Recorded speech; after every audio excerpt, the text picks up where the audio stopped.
మిరియాల శిరీష అనే నేను అని ప్రమాణ స్వీకారం చేస్తున్నప్పుడు ఎలా ఫీల్ అయ్యారు అసలు? అంటే ఈ పొజిషన్కి నేను వస్తాను అని అనుకున్నారా అసలు? ఏంటి మీ ఫీలింగ్ ఏంటి అసలు? అసలు ఆ స్థాయి మంది కాదు, అక్కడి వరకు వెళ్తామా అన్న ఆలోచన కూడా లేదు. ఒక పవిత్రమైన దేవాలయంలోనికి వెళ్ళినట్టు ఫీల్ అనిపించింది. కానీ ఆ ఓత్ చేసేటప్పుడు మాత్రం చాలా ధైర్యంగా, చాలా కాన్ఫిడెన్స్గా అయితే అనిపించింది. అంటే మనం ఏదో సాధించాం, ఏదో చేయబోతా ఉన్నాం అన్న ఇది మాత్రం ఖచ్చితంగా ఉండిందండి. మీకు టికెట్ రావటమే ఒక మిరాకల్గా వచ్చింది. ఎందుకంటే మీ కాన్స్టిట్యున్సీలో టీడీపీ నేతలే, అంటే మీ హస్బెండ్ విజయభాస్కర్ గారు ఆల్రెడీ అప్పటికే తెలుగుదేశం పార్టీలో క్రియాశీలకంగా ఉన్నప్పటికీ మీకు టికెట్ రానివ్వకుండా చాలామంది ప్రయత్నాలు చేశారు, చాలా ఫిర్యాదులు, కంప్లైంట్లు చెప్పారు. అయినా కూడా టికెట్ వచ్చింది. 9,000కు పైబడి మెజార్టీతో గెలిచారు. ఊహించారా ఈ టికెట్ రావటాన్ని, విజయాన్ని, ఇదంతా కూడా? యాక్చువల్లీ గట్టి నమ్మకం అయితే మాకు ఉండిందండి. మా రంపచోడవరం నుంచి 32 మెంబర్స్ ఆస్పిరెంట్స్గా వెళ్ళారు ఎమ్మెల్యేకి. అందులో ఎక్స్లు ఉన్నారు, 32 మంది, 32 మెంబర్స్. దాంట్లో మేము ఇట్లా స్టార్టింగ్లోనే యువగలం పాదయాత్ర లోకేష్ గారిని కలవడం జరిగింది.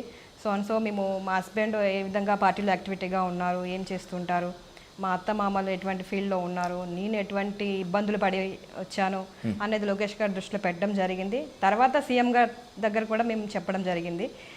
సో వాళ్ళు మిగతా వాళ్ళ సీనియర్లు అందరినీ కూడా పక్కన పెట్టి ఒక కొత్త అమ్మాయికి, చదువుకున్న అమ్మాయికి, అందులో ఎస్టీ కాన్స్టిట్యున్సీ కనుక ఒక ఎస్టీ అమ్మాయికి ఇస్తే బాగుంటుందని చెప్పి మాకు ఇవ్వడం జరిగిందండి.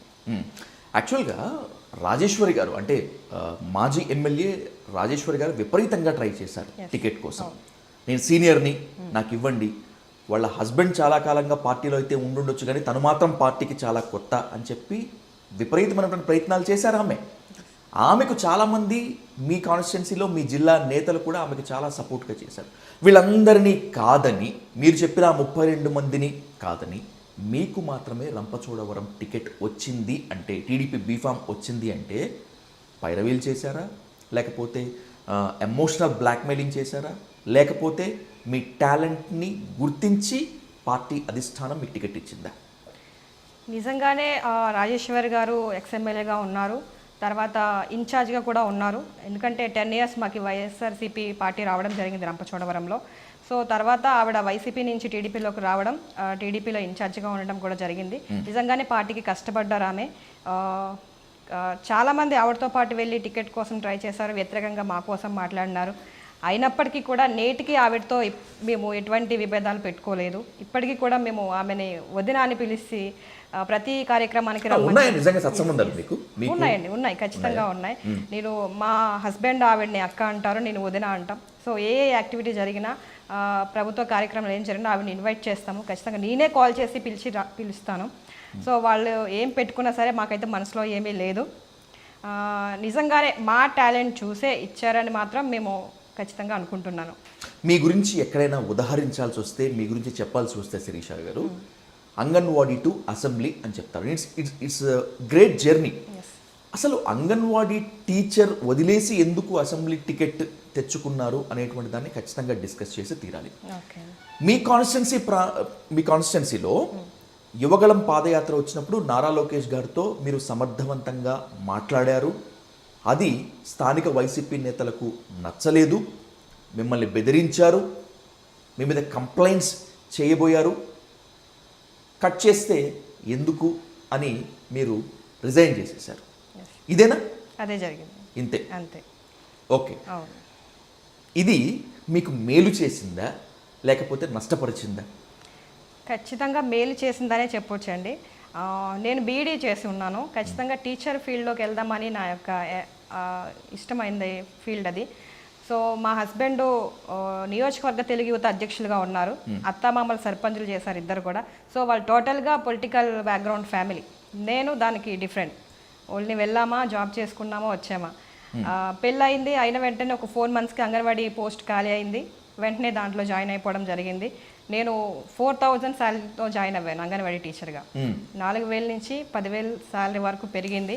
5 years నేను చేశాను అంగన్వాడీగా. మా ఇంటి ముందే అంగన్వాడీ సెంటర్. సో హ్యాపీగా ఉండేది లైఫ్ అంతా కూడా. సడన్గా ఇట్లాగే మా ఆయన గారికి ఇష్టం కనుక లోకేష్ గారు, సో పాదయాత్రలో ఇట్లా ఉంది అని చెప్పి నా బర్త్డే సందర్భంగా ఆయన కలిసాం అదే రోజు.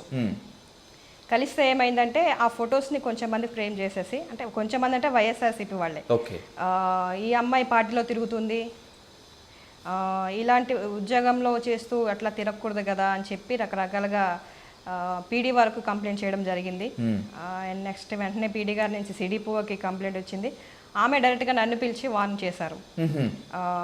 డైరెక్ట్గా ఈ నెంబర్ నుంచి నాకు కొంచెం కాల్స్ వస్తున్నాయి, మీరు రాజకీయంగా ఇన్వాల్వ్ అవుతున్నారు, మీరు ఉద్యోగం చేసుకోవాలి తప్ప మీరు అట్లా వెళ్ళకూడదు ఇది అది అని. నేను విషయం చెప్పా, సో నార్మల్గా కలిసాము ఆయనకి, ఆన్ ది వే ఆయన కనబడితే అని చెప్పాము, కానీ నమ్మలేదు. పదే ప్రెజర్ చేయడం, సస్పెండ్ చేయండి అనే సిడిపో అని ఇబ్బంది పెట్టడం, మన వల్ల ఆవిడ ఎందుకు ఇబ్బంది పడాలి అని చెప్పి మేము డెసిషన్ తీసుకున్నాం. ఆవిడ చూపించిన నెంబర్ ఏంటంటే బెదిరింపుగా వచ్చింది అనంతబాబు నెంబర్. ఓకే, సిడిపోకి డైరెక్ట్గా అనంతబాబు కాల్ చేసి ఆమెను బెదిరించడం జరిగింది. ఆమెను సస్పెండ్ చేస్తారా లేదా మీ మీద ఏమైనా యాక్షన్ తీసుకోవాలా అని చెప్పి అంత ప్రెజర్ పెట్టారు. ఒక సామాన్య సిడిపో పాపం, ఆమె కూడా కొంచెం ఇన్నోసెంట్, మన వల్ల ఇబ్బంది పడొద్దు అని చెప్పి నేనే రాజీనామా చేసేసాను.